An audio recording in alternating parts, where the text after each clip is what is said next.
In the twilight of a crimson autumn, when the last sheaf of barley had been carried from the fields, and the smoke of hearth fires curled like weary ghosts above the thatch, a lone traveler crested the ridge that overlooked the valley of Grayhaven.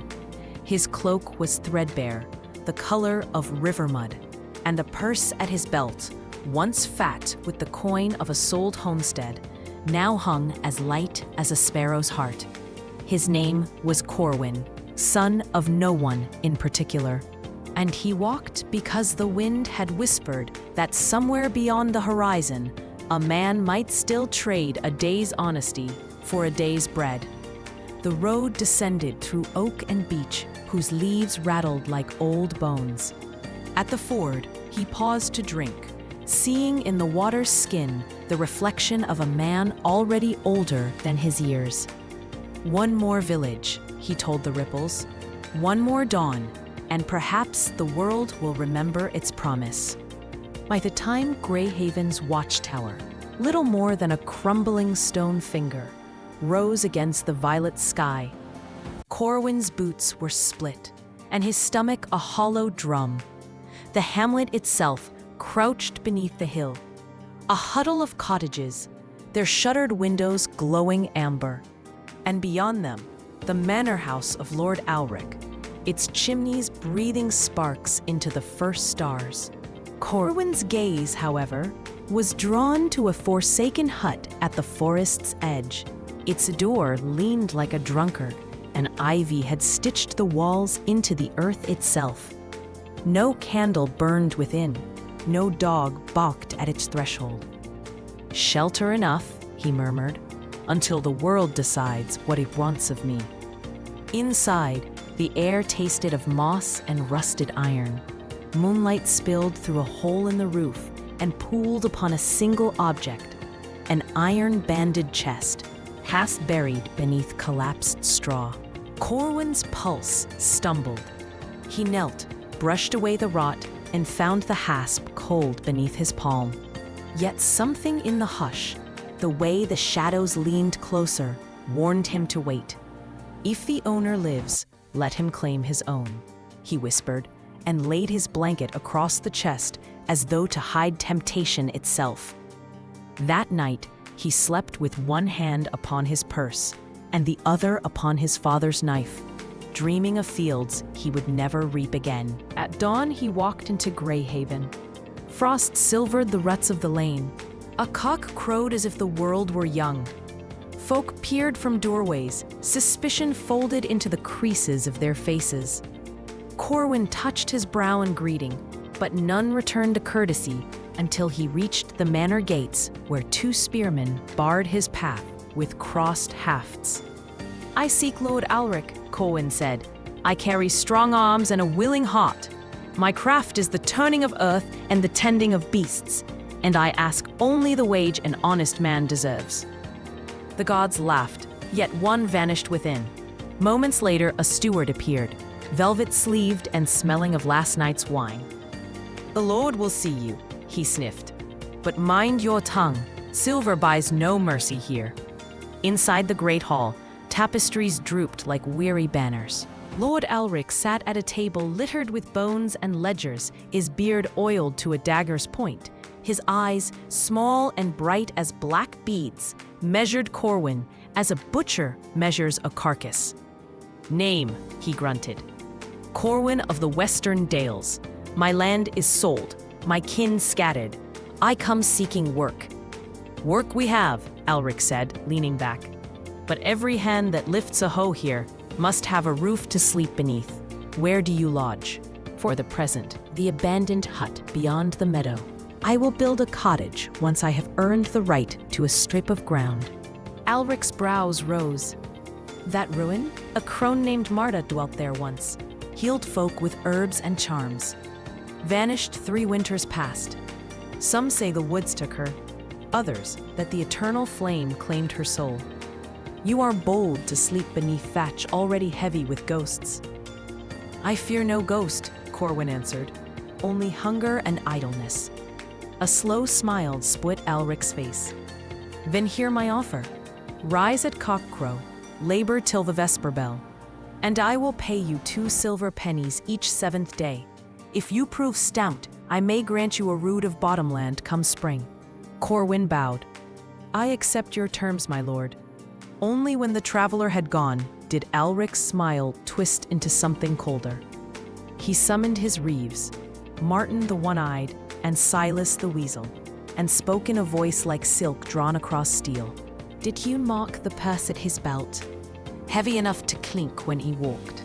Yet he pleads for wages like any serf.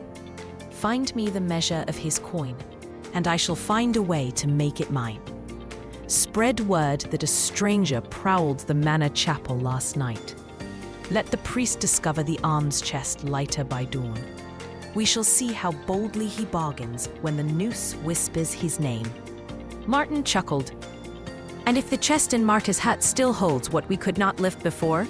2 plums for the squeezing, my lord." "Then squeeze," Alric said, "until the stones weep blood." Outside, the wind stirred the oak leaves into a sound like distant applause, as though the very forest already knew the traveler's fate and leaned closer to watch the tale unfold. Grayhaven's bell still clung to the last echo of dawn when Lord Alric strode into the square, his scarlet cloak snapping like a banner in a siege wind. Behind him trailed the reeve Martin, ringing the iron triangle until every shutter cracked and every face peered out, pale with winter dread. "Hear me, elders and yeomen."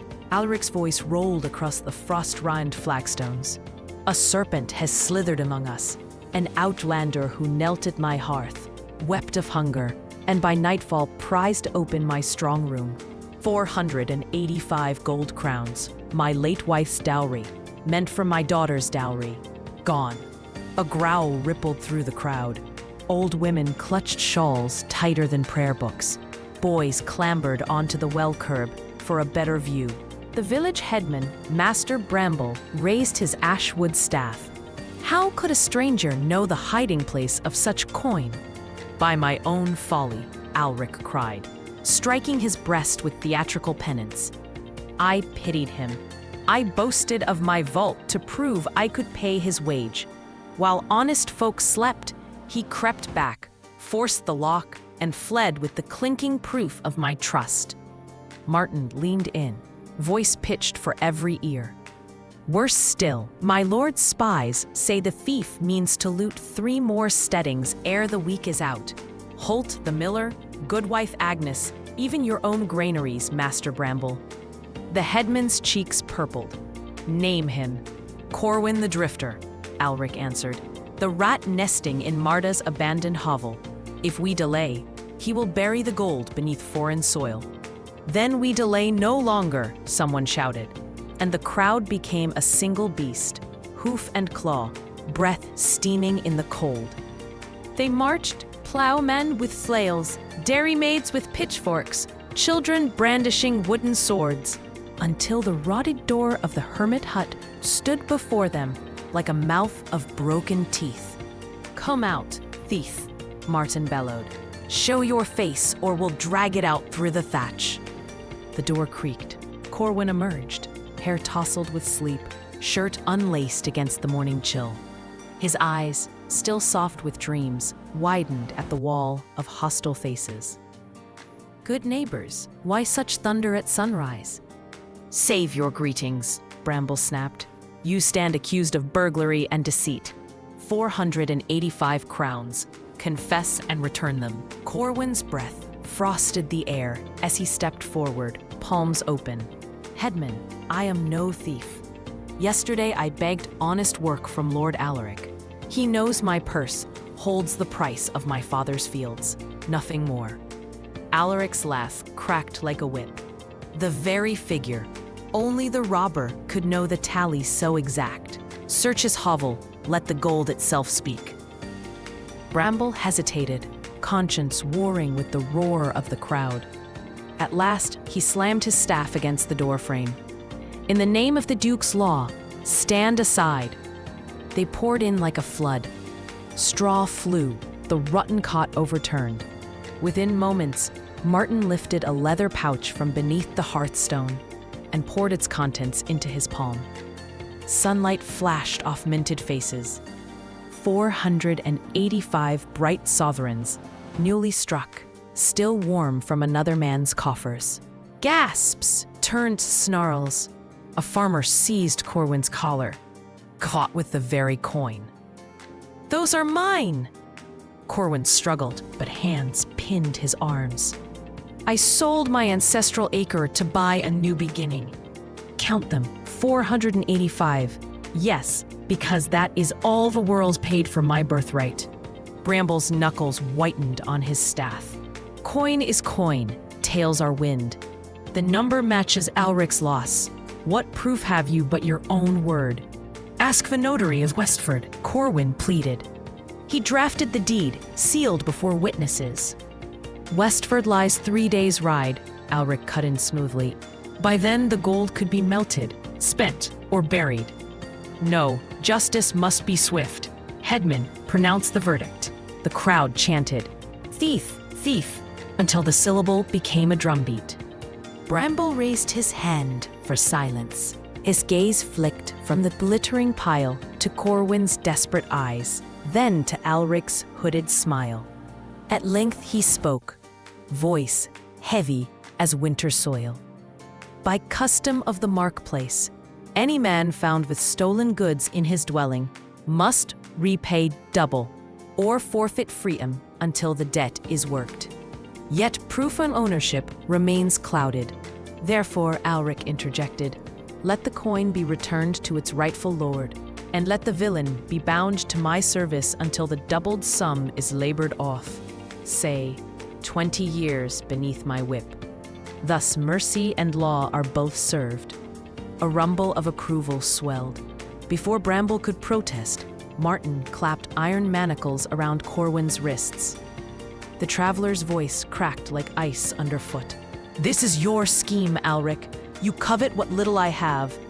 Gag the liar," the Lord commanded, lest his poison spread. A rag muffled further protest.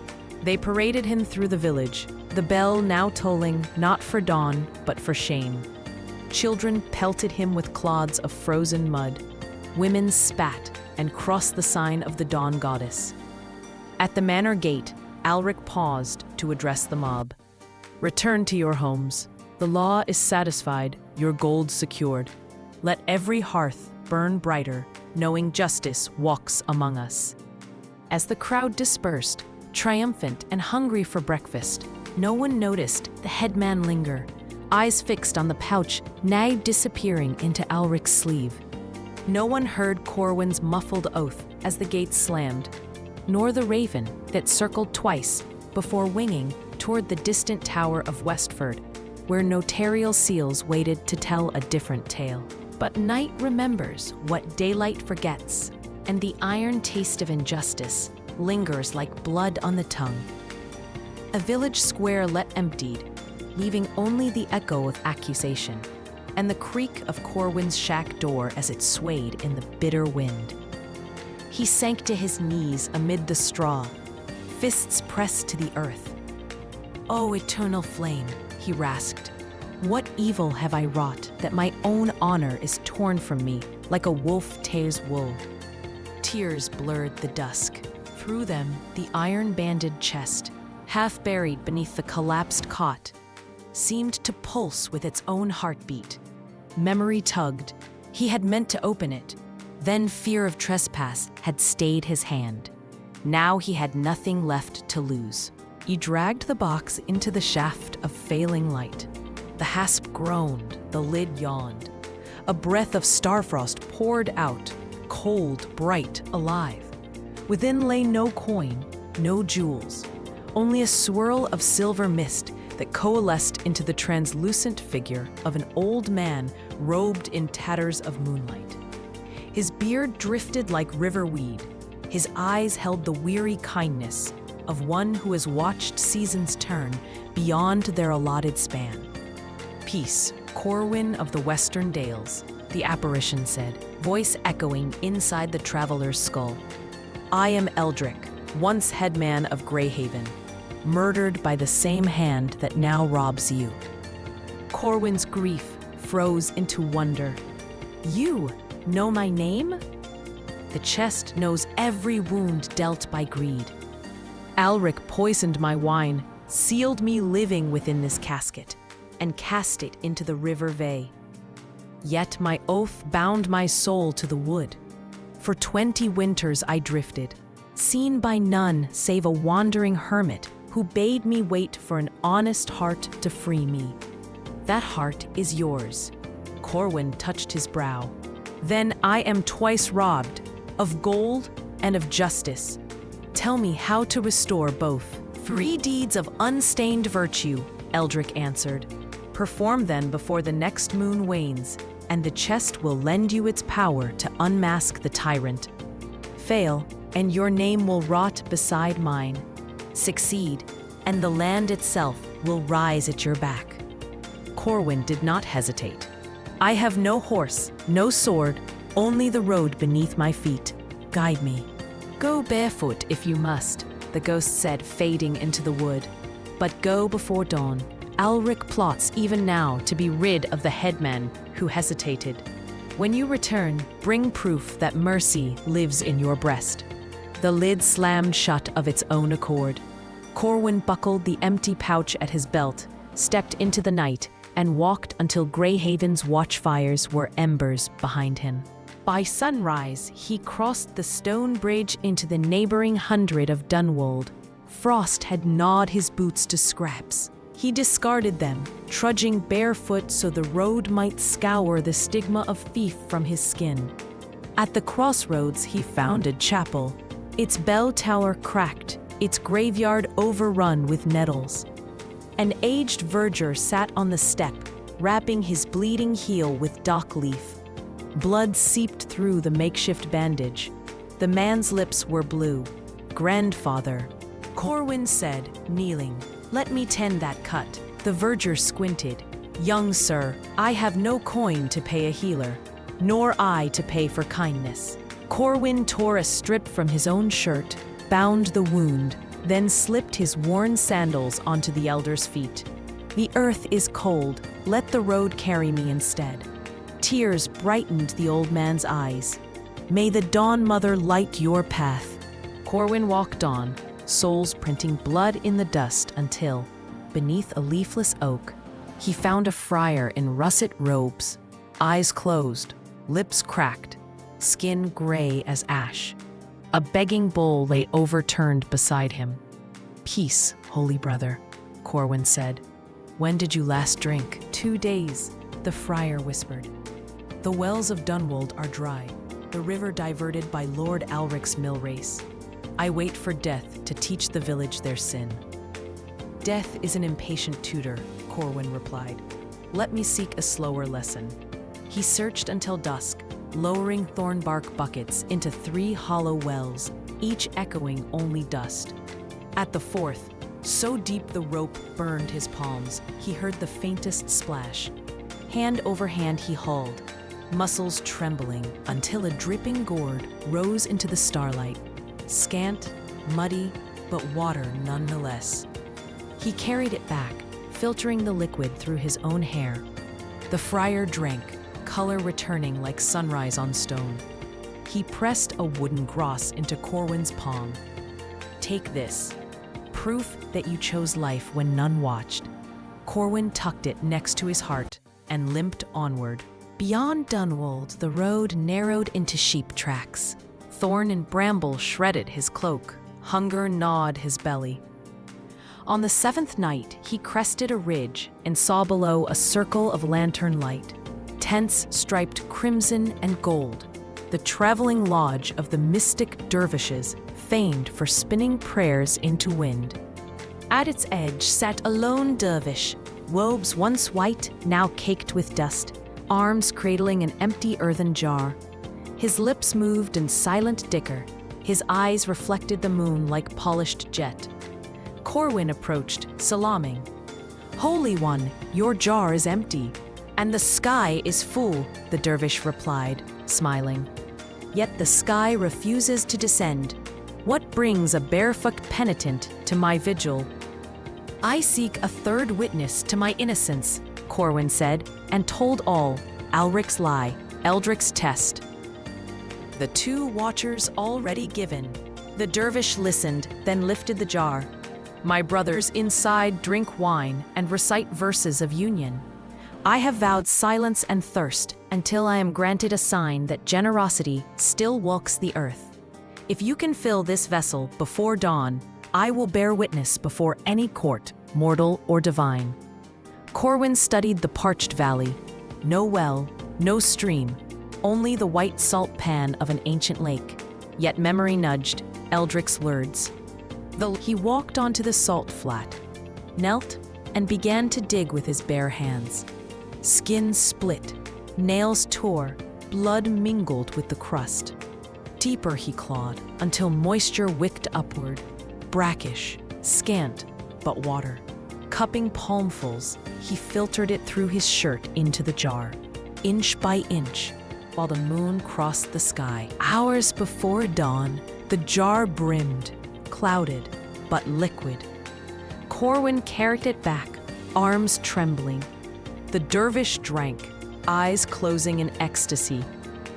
You have wrung mercy from the dead earth itself. Take this. He pressed a silver spindle into Corwin's hand, its whirl inscribed with spirals that shimmered like wind.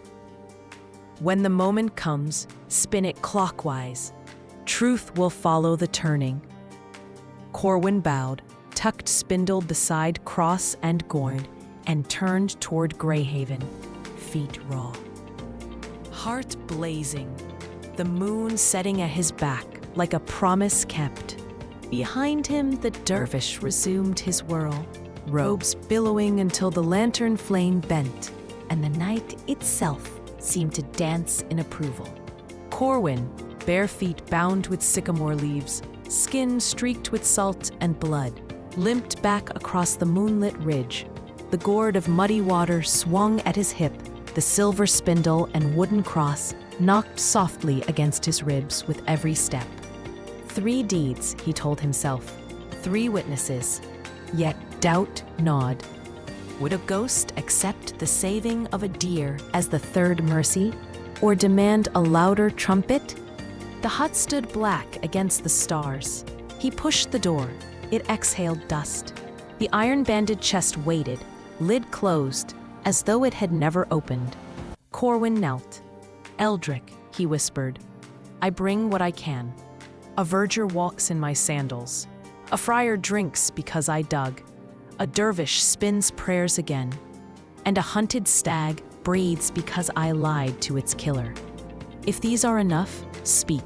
If not, I will dig 10 more wells. The hasp lifted of its own accord. Mist poured out, swirling into the shape of the murdered headman, paler than before, yet his eyes burned with sunrise hope. 3 streams of mercy have joined into one river, Eldric said. The stag was the final drop. The universe counts what the hand forgets. Rise, friend, I am loosed.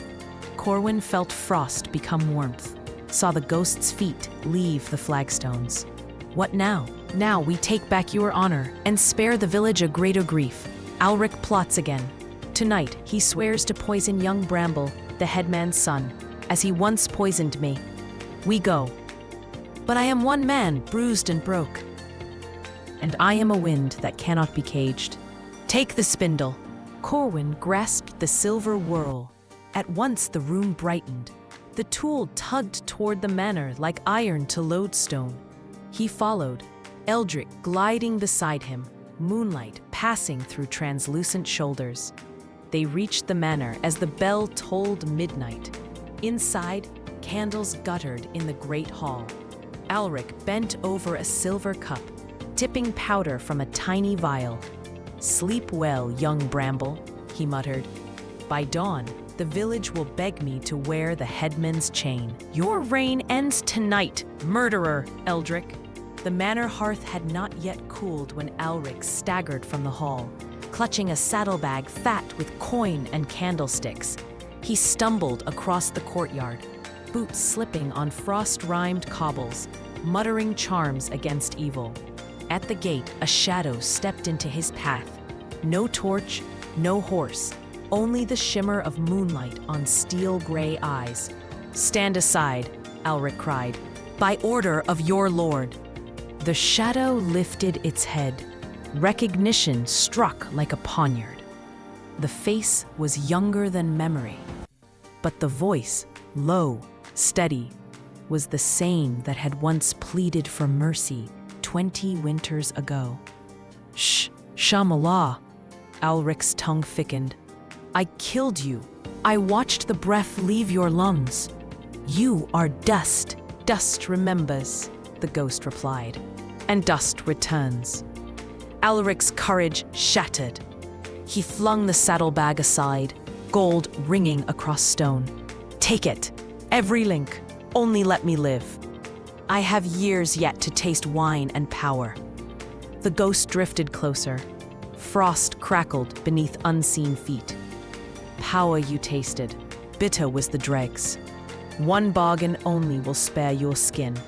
Confess every crime before the village bell. Speak, or the wind itself will flay the truth from your bones." Alric's knees buckled. I confess, only stay your wrath." Behind him, doors burst wide. Guards, servants, and young Bramble, summoned by the unholy chill, poured into the courtyard, lanterns swinging. They froze at the sight, their lord groveling before a moonlit shade, while gold coins winked like fallen stars. The ghost raised a spectral hand. Chains of frost leapt from the cobbles, pinning Alric's wrists. "To the square," it commanded. "Let every ear drink the poison you poured." Moonfire Square lay silver beneath the frost. Word flew faster than wings. Torches blossomed along balconies and lintels. By the time the procession arrived, half of Grayhaven crowded the flagstones. Nightshirts under cloaks, children on father's shoulders, the chapel bell ringer poised with rope in hand. At the well's edge, the ghost released its icy bonds. Alric collapsed, sobbing. Young Bramble stepped forward, staff of office in hand, though he had not yet earned the title. "Speak," he ordered, voice steady despite the cold dread in his belly. "Let the night hear what my father could not." Alric's confession spilled like sewage. "I poisoned Headman Eldric 20 winters past, that I might seize his fertile acres. I weighted the coffin and cast it into the vey. I levied false taxes, sold seed at famine prices, and took bribes from the Duke's own sheriffs. 3 nights ago, I drugged the stranger Corwin, planted my stolen coin, and cried thief, so that honest men would do my stealing for me. Tonight, I meant to silence you, young Bramble, with the same powder that slew your sire." A collective gasp rippled through the crowd, followed by a growl that swelled into a roar. Mothers clutched their babes. Farmers gripped flails like spears. Bramble's knuckles whitened on his staff. "By law of blood price and baronial charter, I call for exile and forfeiture. Let every stolen acre return to the village trust, and let this serpent crawl beyond our borders forever." "Exile! Exile!" the crowd chanted, torches whipping overhead. Alric screamed, clawing toward the ghost. "Mercy, Lord of Shadows, you promised life." "I promised you the life you granted others," the spirit answered. "A life measured in footsteps fleeing justice." Hands seized the tyrant, boots and cudgels rose and fell, not to kill, but to brand memory into flesh. When at last the mob parted, Alric crawled on bleeding knees beyond the gate, howling curses that the wind scattered like chaff. Part 9. The Ascent of Eldric. Silence fell, broken only by the crackle of torches and the ragged breathing of a village waking from long nightmare. Young Bramble turned to the ghost, tears silver on his cheeks. "Spirit of my father, if indeed you be he, stay. Guide us while we rebuild." The shade smiled, tenderness softening spectral features. "I cannot linger, my son. The dawn road calls. Yet remember, a headman's strength is measured not by the fear he inspires, but by the justice he dares to share." He drifted toward Corwin, who stood barefoot at the well curb, face streaked with soot and wonder. Stranger turned brother, you bore witness when none would listen. Keep the spindle. Let it remind you that truth turns slow, yet grinds exceeding small. Corwin touched his brow. I will stay if the village wills it, and work the land I've won. A murmur of assent became a cheer. Hands clapped his shoulders. Children offered winter flowers. Eldric's form began to pale, edges dissolving into starlight. Farewell, Grayhaven. Guard your wells, your widows, and your word. He rose, a column of moon frost spiraling skyward, until the night swallowed even memory of cold. The bell ringer tugged his rope. The bell sang out, not for alarm, but for mourning. Bramble wiped his eyes and faced his people. Let every hearth burn brighter, knowing justice walks among us. And let every traveler find welcome, save the one who flees his own shadow. Laughter rippled, small and wondering. Someone pressed a loaf into Corwin's hands. Someone else draped a wool cloak around his shoulders. Together, they walked back through streets no longer haunted, while above them the first pale seam of dawn opened like a promise kept. Behind, the manor stood empty, its doors flung wide, its vaults bare, waiting for seed corn and honest seed. And far beyond the ridge, a solitary figure limped beneath a bleeding moon, forever tasting the dust of exile.